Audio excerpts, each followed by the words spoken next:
This is starting to feel like an FBI office. I feel like I'm gonna be interrogated, like Well, you are gonna be a I little am bit. gonna be interrogated. "Oh, you're Right. all piece of cake then." Then I was right, that's I'm good. sure.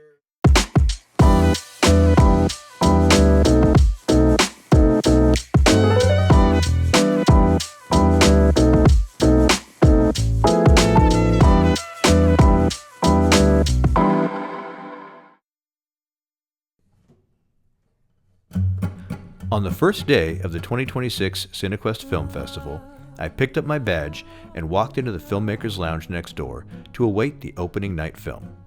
Less than 30 seconds in the door, I sidled up to the bar and found myself speaking with none other than John Kim and Noah Pittifer, director and producer of the feature film The Reunion, a film about a man lost in life and searching for meaning who suddenly finds himself the center of attention in an unexpected and hilarious way. I invited John and Noah over for a chat about their film, and they graciously braved the heat of the day to join me for an insightful conversation.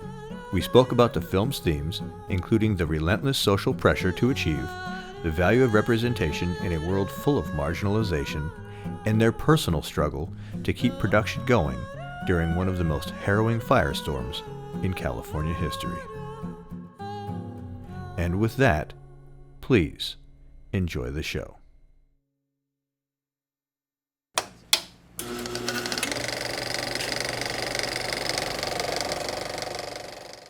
Welcome back to The Shortcut. I'm your host, Christopher Denise, and with me today are John and Noah of the wonderful film premiering here at Cinequest called Reunion.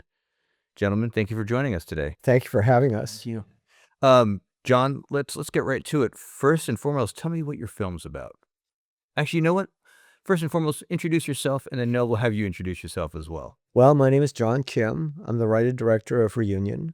It's a story about a lost man who has sort of let life pass him by, and he decides in desperation to go to a high school reunion to jumpstart his life.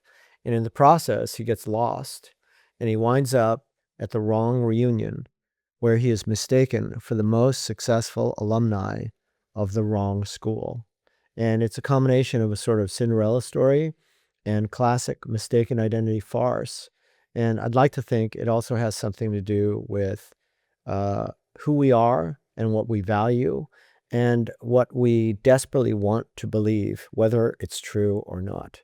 This is a fantastic introduction. I feel like you might have done this once or twice. Once or twice. Cool. Noah, go ahead and introduce yourself. Noah Pittifer here. I'm the producer of Reunion. John is director, writer, my creative partner, and we started on this film about 2.5 years ago now. And here we are today having a premiere in a few days. Cool. All right. Short and sweet. Well, first question I had was, what inspired this film? Was it something that happened to you? Where did the story come from? Well, I think that everyone at one point in time in their lives is misidentified. They're mistaken for somebody else. And even if it's just for a split second, there's this moment of panic. There's this moment also of excitement. It's like, oh, I look like this person. And then I think the other thing is that as an Asian American filmmaker, I was talking to somebody about this, and they found out about my acting career because I was an actor when I was in high school and college. And they said, "Why did you stop?" I said, "Well, when I looked around, and this was about 25 years ago, I saw all of the movies and TVs that I loved, and there was no one that looked like me. And so I sort of made the switch and went behind the camera. And I thought, well, I can write, and that means that I can learn how to direct. And what I wanted to do with this character, Guy Park, played by Jake Choi, is to create sort of an everyman character. And there is hidden in sort of the kind of description of model minority, which has become sort of pejorative in the Asian community. It's sort of the idea of not making trouble. It's sort of the trouble, sort of the process of being anonymous and not being seen. And I realized in the last 15 or 20 years, it's been a fantastic explosion of talented people who happen to be Asian American. Steve Yeun, or Asian actresses like Michelle Yeoh. Yeah. Of course, you have to go all the way back to, great dynamic actors like Chow Yun-fat. And you start seeing directors like Wong Kar-wai. And you just realize that if you change the perspective, this new generation is given a chance to express themselves that is unprecedented. But 25 years ago, 30 years ago, maybe it was a little quieter. And Yeah. I think that there's also a movement in this country that everybody wants you to have this sort of homogenization. And it's really weird because I think America is an incredible, dynamic country Yeah. that encourages individualism. Yeah. Too But much so. as my Russian literature teacher, Anya Kroth, said, she said, "You Americans are so funny. You all want to be individuals, but you want to be individuals in the same way." And it really struck me that people want you to be dynamic, but only so much. Yeah. Yeah. Yeah. And I think for Guy Park, who really does not know what his own identity is, he's been sort of a servant of his parents, Yeah. taking care of the family business, which happens to be a mortuary. Yeah. And he's literally kind of lifted from the dead. I know people have talked about Cinderella and Mistaken Identity, but I think there's a little bit of Rip Van Winkle. There's a little bit of individual who is asleep Yeah. Sleeping and then together. awakes. Yeah. And then he goes into this world, and it's a brand new world for him. So it's sort of a sense of rediscovery. Yeah. Yeah. Did this hit home at all? Have you been to a high school reunion yourself that resembled any of what happened here? Well, I have a confession. I did go to a high school reunion, Okay. but I went to somebody else's high school reunion. So let's say there's a little parallel here. And I hadn't really thought about that until lately. But my high school experience, I would say, was mixed Okay. at best, because I went from a junior high school, and as you know, in California, you grow up with the same people, for Yeah. better or worse. Yeah. And my parents moved between junior high school and senior high school. And so I was suddenly thrown into an environment where I didn't really know anyone. There were like 4 people that I knew who were also transfers. So when I had an opportunity to go to a high school reunion, I decided to go to my friend's high school reunion, which was, they were a couple years ahead of me Yeah. in the class. And these were people that, I loved anyway, that I hung out with. And it was kind of an out-of-body experience, because you could tell that people sort of knew me, but not really. Yeah. Because I was, if you're 1 or 2 classes behind somebody, it's like being in another country. Yeah. And it made me feel kind of safe, because the people that I went to high school with were problematic, let's say, Okay. in my experience. Maybe I didn't have the best attitude, but also it was that they were strangers to me. Yeah. So, but I think also in terms of things like film, occasionally, and Noah will attest to this, you're thrust into these social situations like a film festival, Yeah. the great Cinequest Film Festival, and 2 or 3 people, and there's 150 strangers. Yeah. And everyone is trying to figure out, there's this sort of chess game of who is this person? How can I help them? How can they help me? Yeah. And, it's really easy to take at face value what somebody says. I thought it was really interesting that, walking into the lounge next door to the opening night theater there, and within like 12 seconds, Noah's like, "Hey, do we know you?" And I was like, "What?" Noticed the media badge. Apparently, I've got a familiar looking face, and had been told to seek out certain people with media badges, and that sparked a conversation.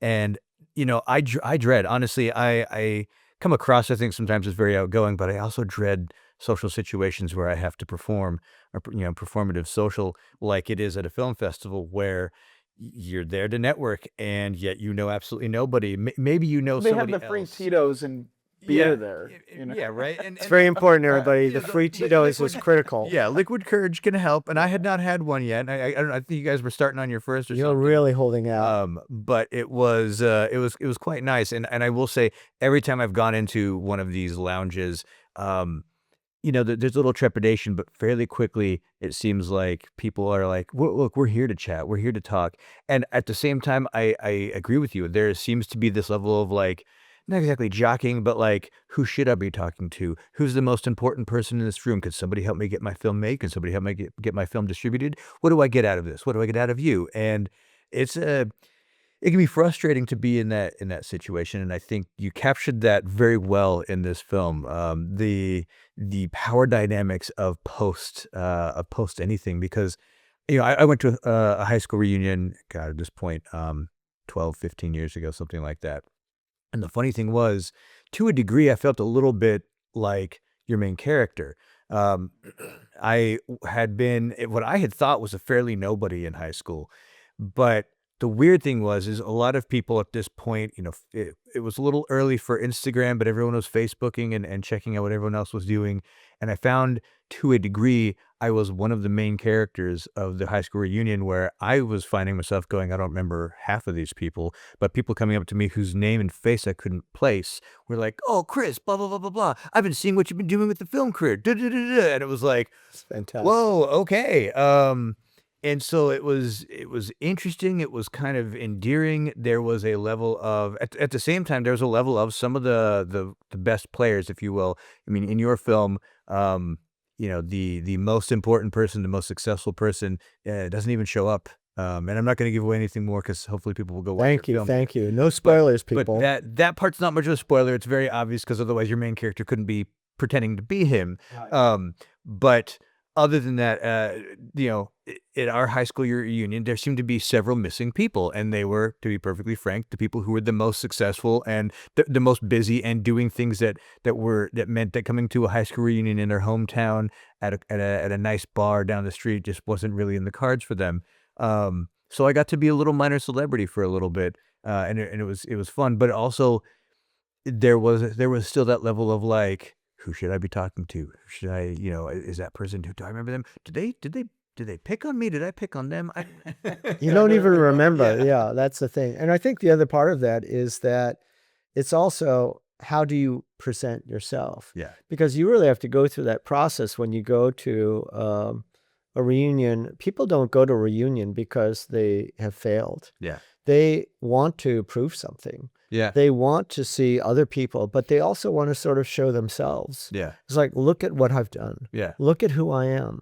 And, I'll show you. There's a little bit of that. And I think the thing that you're talking about, that same dynamic, is in Reunion, what we wanted to show is that all of these people, whether they're the football hero or the class president or the prom queen, Yeah. they all have this sort of insecurity. Yeah. They all have slightly been taken off track. Nobody is exactly who they wanted to be. I Right. think that the great director John Sayles was talking about how high school is kind of the last meritocracy. It really isn't, but at least you have a fighting chance. It doesn't matter who you are. If you're a little bit smarter or a little bit tougher or a little bit prettier or a little bit more athletic, Yeah. that's who you are. But the other side of it, I think that is true, is that you don't really want to peak in high school. That is No. not the thing that you want on your tombstone. He was great when he was 17, folks. You Yeah. know, she was the prettiest girl in senior year. It's Yeah. like, that is not something. And I think that for the characters in Reunion, and a lot of us carry this because that's the one universal experience that most of us have to go through in the United States, is that's this orientation. Yeah. And I think there's something about remembering who you were Yeah. and remembering all the dreams that you had. And then 20 years later, looking back, it's that midpoint. It's like, what have I done? Yeah. Is this who I am? Yeah. It's a kind of a perspective milestone that forces you to consider, maybe if you're not on the path you wanted to be on, why? How can you get back to it? Is it still the right path? And then seeing other people, getting that perspective from them. Are they in the same boat? Who here is married? Who here is happy? Who here is divorced? Who here, has done the things that we all talked about doing? Um, so let's talk a little bit about where this journey you've been on. So you said 2.5 years, right? You sat down. Did you guys write together? Was it just you? The genesis came from notes that I had written many years ago, and Noah and I we're working on a project called The Request, Yeah. which is a crime thriller, which we hope to Mm. produce next, actually. And we had put together a proof of concept, Okay. kind of a small film that shows what the film would look like. Yeah. We brought it to Sundance. We were showing it around town, got a lot of great reception, Very cool. and then COVID hit. This was 2020. As it does. As it did, It yes. did, yeah. And the entire industry shut down because everyone was in a panic, obviously. And while we were sort of reassessing, we started thinking about other projects. And I remembered this project, and I started taking notes. And as happens in the writing process, I started writing these characters, and I started realizing the structure. It was a one night. It took place in one location for the most part. About 80% of the film takes place in the reunion itself. Yeah. And then I started imagining the characters that we could fill, and it became sort of a universal thing. And it just sort of took off. I was working with a fantastic creative consultant, Pilar Alessandra, who's one of the top script consultants in the United States. And she encouraged me to develop it. We finished a draft. And then sometime later, as we were talking to people, I had submitted it to the Page International Screenplay Competition, where it won the Silver Prize. In the international, there was over 2,000 scripts that were submitted. They wouldn't tell me, or they wouldn't let me read the script that won first prize. Oh. But they're very complimentary. And then people started pitching in. Yeah. We had a table read. Noah helped supervise. We decided to start building a team. And after a few fits and starts, for example, there was the Writers Guild strike Yeah. in 2024. There was what is famously known now as the Great Contraction, where the streamers like Netflix and Apple and Hulu, they've just decided, oh, we don't have to make films as much. Yeah. We don't have to make films for theatrical, which I think is a terrible mistake. Yeah.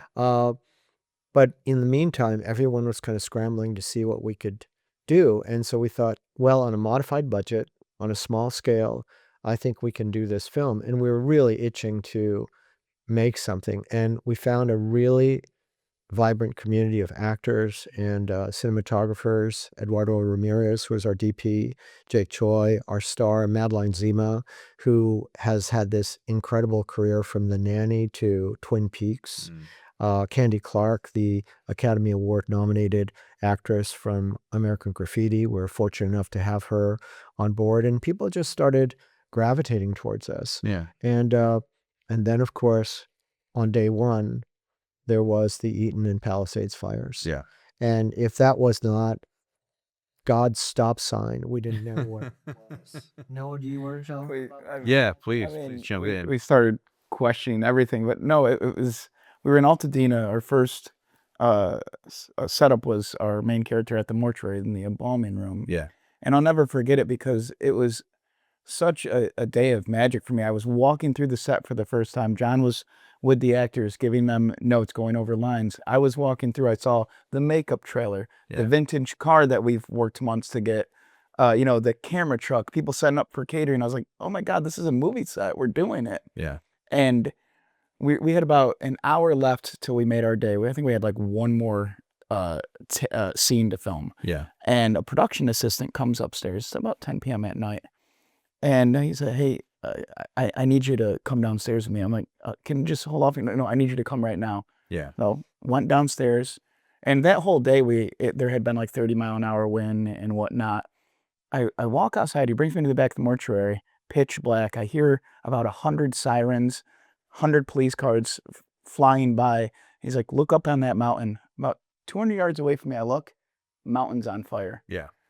And when you say mountains on fire, you don't mean like there's a fire. There's literally a fire on the mountain. You mean the mountain itself? Yeah. Yeah, no, there's a huge fire 200 yards away from us on top of a hill. I go back upstairs. I go to John's here. I was like, John, we need to shut down the whole set. He's like, can we do this? The whole set. Yeah. Everybody had to clear it. I just wanted one more shot. And that's As a good director I does. mean, we're in the middle of the setup, but Noah was very calm, and I saw the look on his face, and I said, "Okay, let's have that meeting." Yeah. And You talk about a high and low, beginning to the low. We had to leave $400,000 worth of equipment there, and 16,000 acres burned. And hope that equipment made it through. And thank God it was on concrete. It made it through. But we had to plan a heist mission to get it. Oh my God. I feel like that's for another podcast, but I think that's a whole other It is a whole podcast, nother- Chris. You're gonna have to have us. the Yeah, heist to retrieve the that is a movie, basically. Yeah, Chris. We're yeah. gonna have to talk about that one. Yeah. Yeah. I believe isn't there a whole Matthew McConaughey movie as well about, maybe that's not the same fire, where he drives the The Lost Boys? That's up in Paradise Oh, that was Valley. Paradise. Sorry, wrong P. Yeah, but was, yeah. actually, and the thing about it, the reason why we took it so seriously is we actually lived through the Paradise fires in Northern California. Okay. And it was one of those experiences where you would look out your window Yeah. and you'd see this orange glow.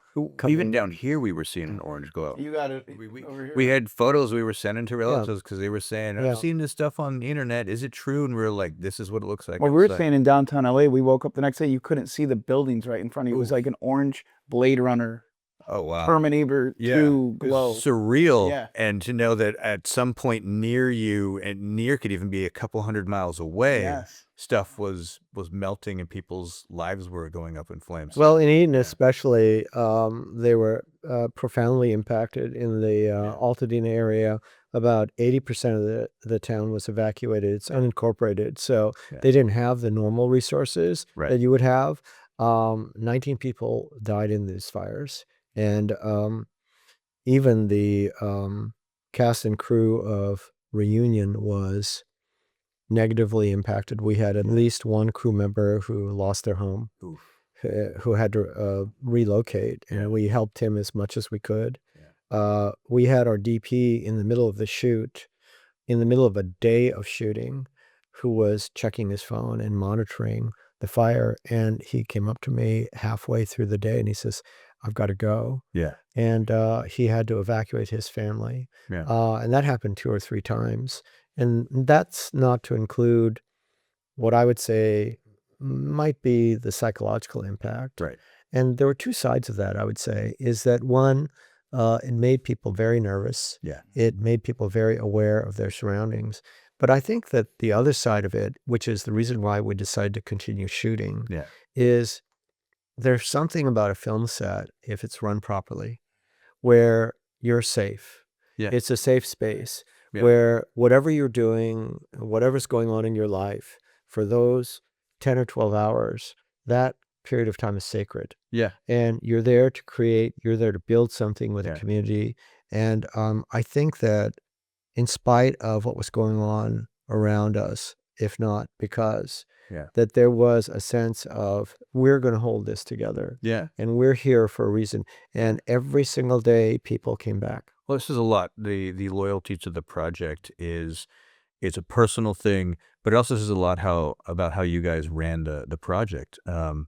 So let's talk a little about that was the beginning of it. And did you continue to shoot down in Altadena for all the interior shots for the actual high school itself? Was that a different location?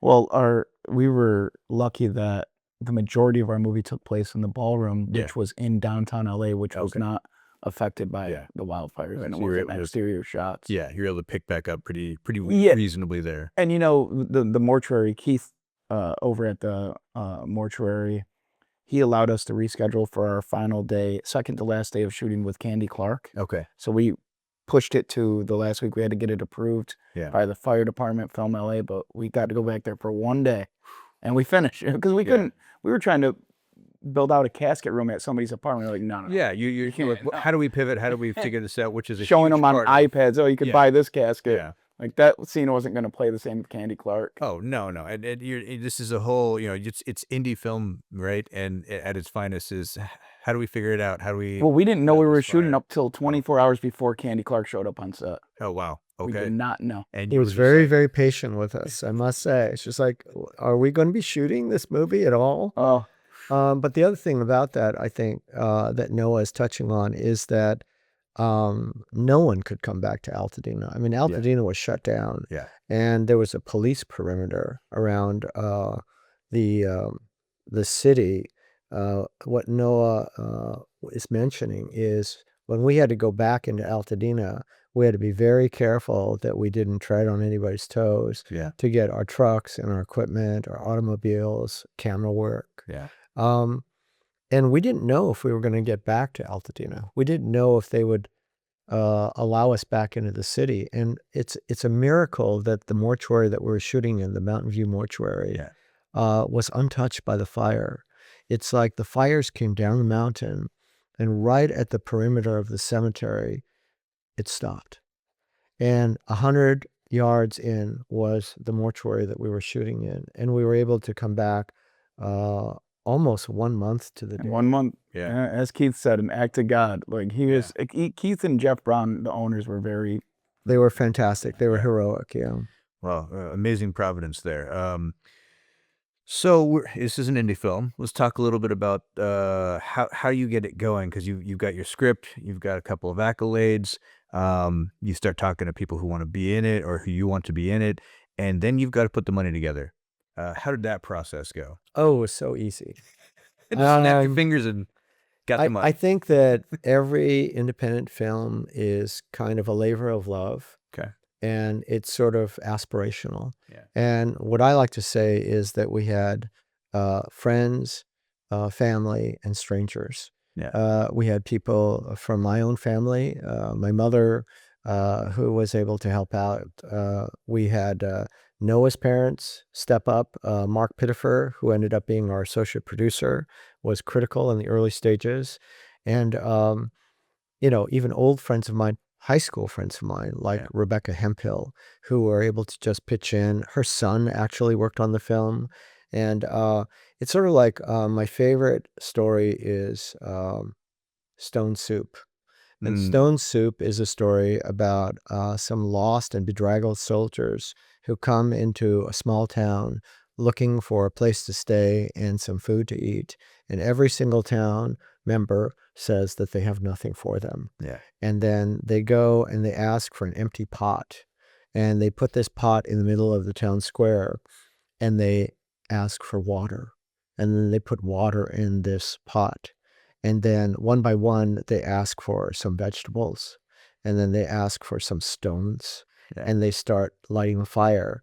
And one by one, the villagers come out and they start contributing. And the next thing you know, they have soup for the entire village. And I feel like this film is an example of that kind of community, that nobody has everything. Yeah. But if you can just ask gently and politely, and you can be very conscious of not squandering your resources. Yeah. And, it's an old saying that it takes a village to raise a child. I think it takes a village to make an independent film. Yeah. And we were really lucky to have really talented and really experienced people as actors and DPs, and then incredibly first time out of the box filmmakers, people who just wanted to help, who wanted to work as production assistants or costumers, or we had a great production designer named Jamie Brightbill, who we had to replace our production designer literally 1 week before production began.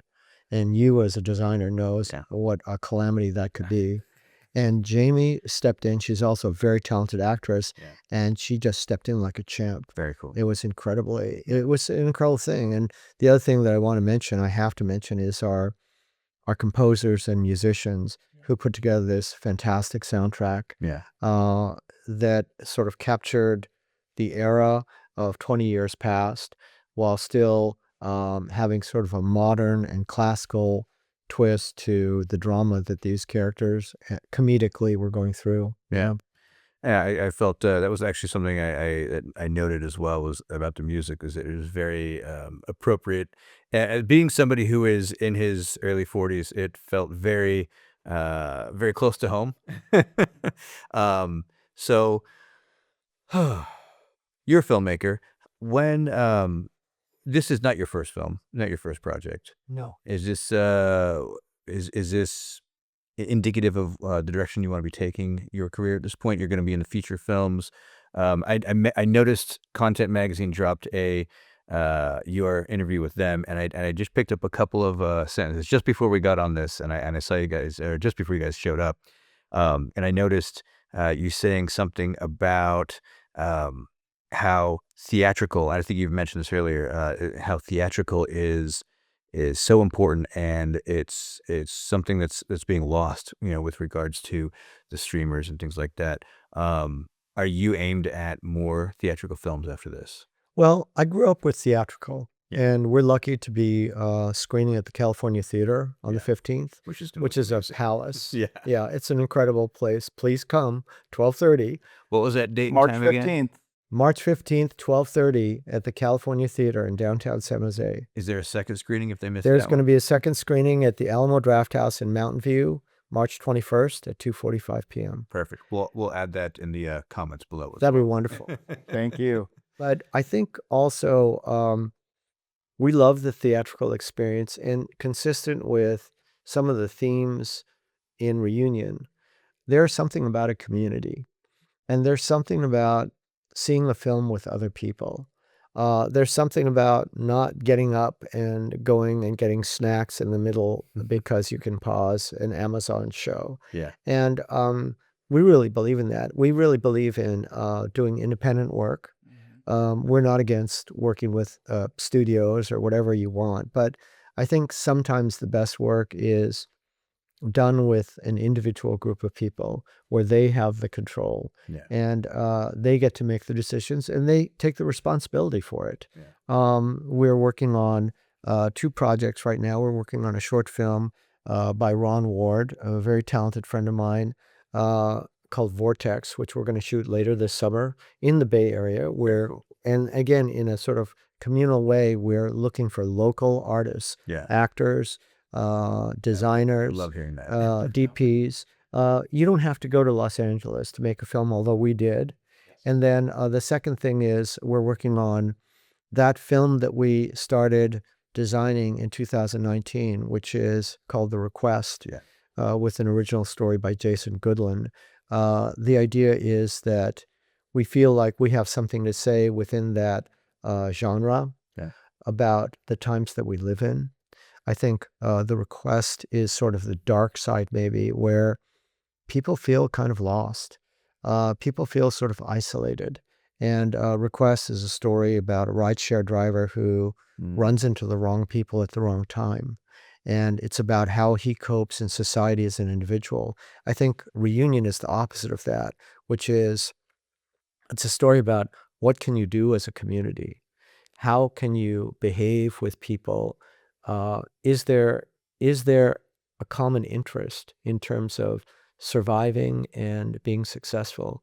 And those are stories that are really hard to summarize for, bigger studios. Yeah. We do have studio projects that we'd love to, share with people, but we really want to have a little bit of say in what our work is, because, if you have no say, then you can get anyone to do it, and you can just go from job to job. And we feel like we've worked hard enough where we've earned the right, as long as we're willing to take responsibility for writing the material, for raising the money, like you alluded to, and to do the work. Yeah. And I think there's something to when you're making it yourself and it's of your own story.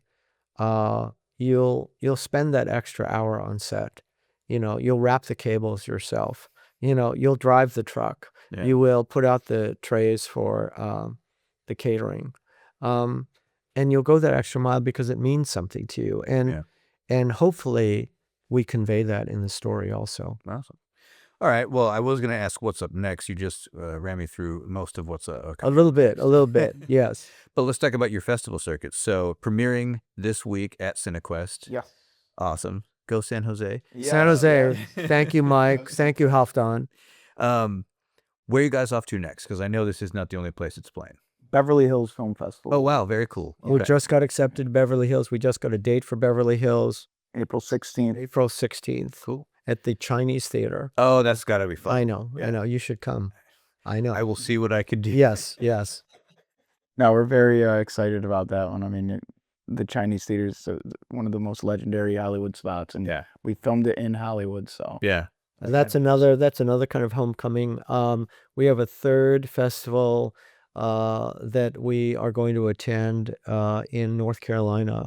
It's a small regional festival. It's very important, called River Run.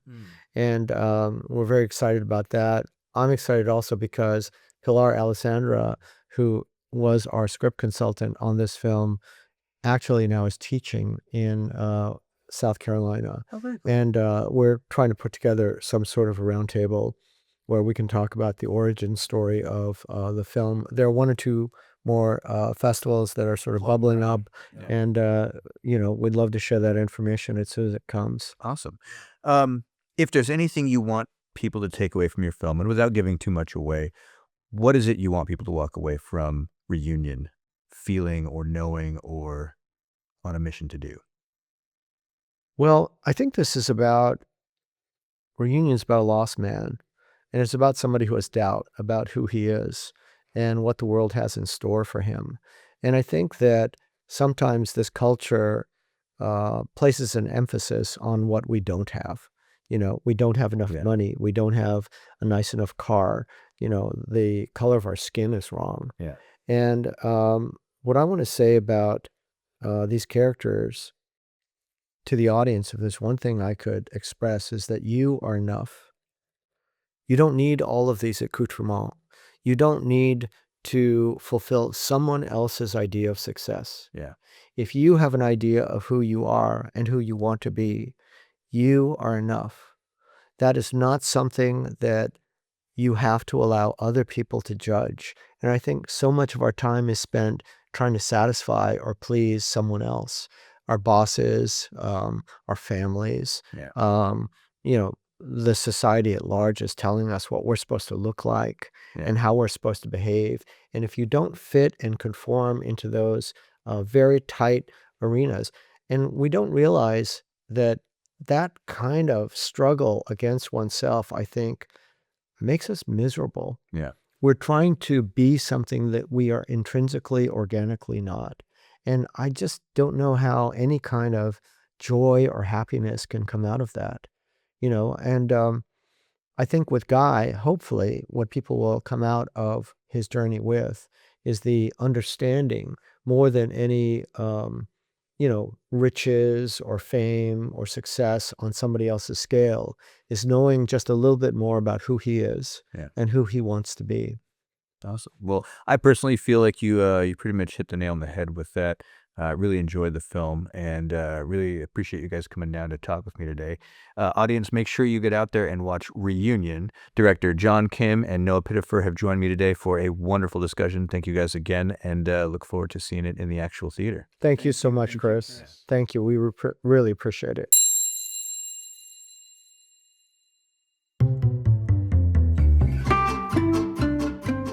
This has been another episode of The Shortcut Podcast. If you're listening early enough, you can find John Kim's film, Reunion, playing on the festival circuit. And if it's been a while since you tuned in, you may instead be looking for Reunion on your favorite streaming platform. I'd like to thank our friends at Cinequest for providing us with the opportunity to bring you this episode. And I'd like to thank you, the audience, for tuning in. You can find more about the festival at cinequest.org and on their social channels of the same name. My name is Christopher Lee Denise. You can find me on Instagram as @LocalCinematic and @TheShortcutPod, on YouTube as The Local Cinematic, and in real life, wherever great films are being screened. Thanks again for listening, and I'll catch you on the next one. Cheers.